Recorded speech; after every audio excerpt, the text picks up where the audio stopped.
कि हेमंत भैया नाम नहीं बराना, कि हेमंत भैया नाम नहीं बराना। भैया जो आपसे हम वादा किए हैं वादा पूरा कीजिएगा। मुझे और खेसारी भैया को यहाँ बुलाना है आपको, कोशिश नहीं बुलाना है आपको। यह धरती पर चाहिए। नीचे में हेमंत के भाई चंदन भी बैठे हुए, पूछ लीजिए, बुला लीजिए। चंदन भी हाँ बोल रहे हैं। डन डन डन डन। चलिए कि गरीब के शान कोई भाई बन के जान कोई, कि मेघौना में के डिमांड, कि हेमंत भैया नाम नहीं बराना।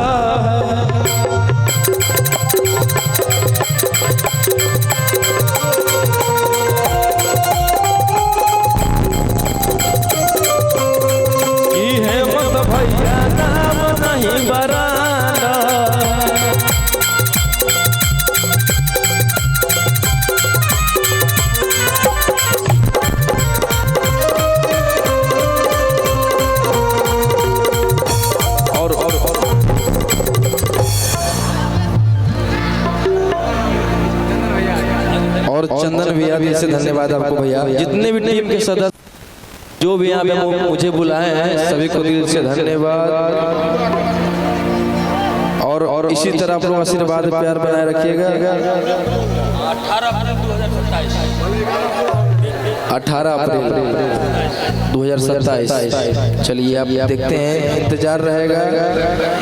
अरे कि हेमंत भैया के खिलल बाटे नाम,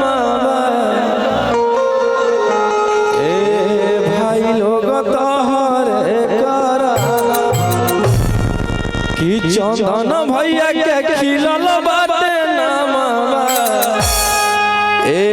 कि चंदन भैया के खिलल बाटे नाम, भाई लोग तोहरे कराना।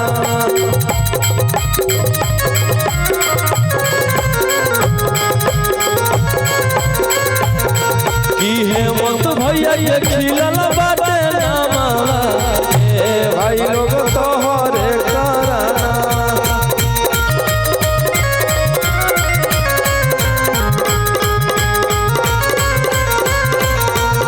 चंदन भी ऊपर आ जाएगा। कि मुझको दफना करके जब अरे वापस जाए,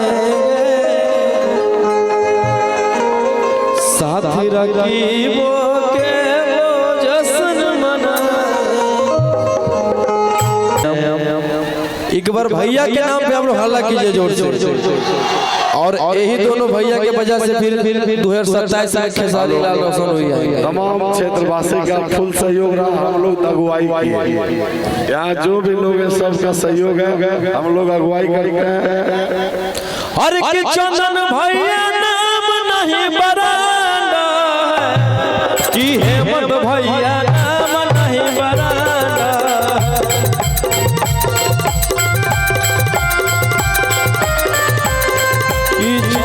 भैया नाम नहीं बराना।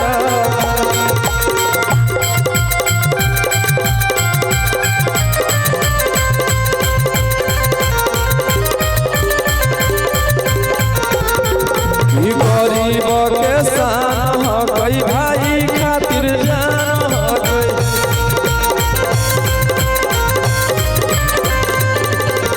गरीब के शान कोई युवा खातिर जान कोई।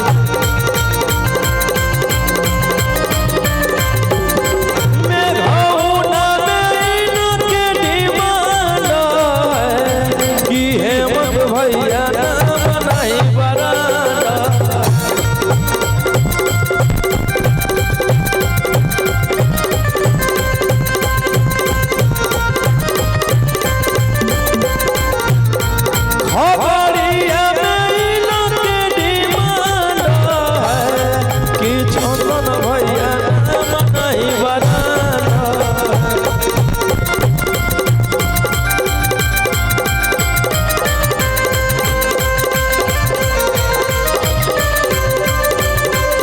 चलिए धन्यवाद भैया, ऐसे आशीर्वाद प्यार बनाए रखिए अपने भाई पे। और एक मेरा बहुत ही सैड सॉन्ग आ रहा है जेल स्टार का, जो जेल स्टार मूवी है उसमें कि जेल खानवा ले ली जाना रे जुदाई, बहुत ही प्यारा सॉन्ग है, उसको आप लोग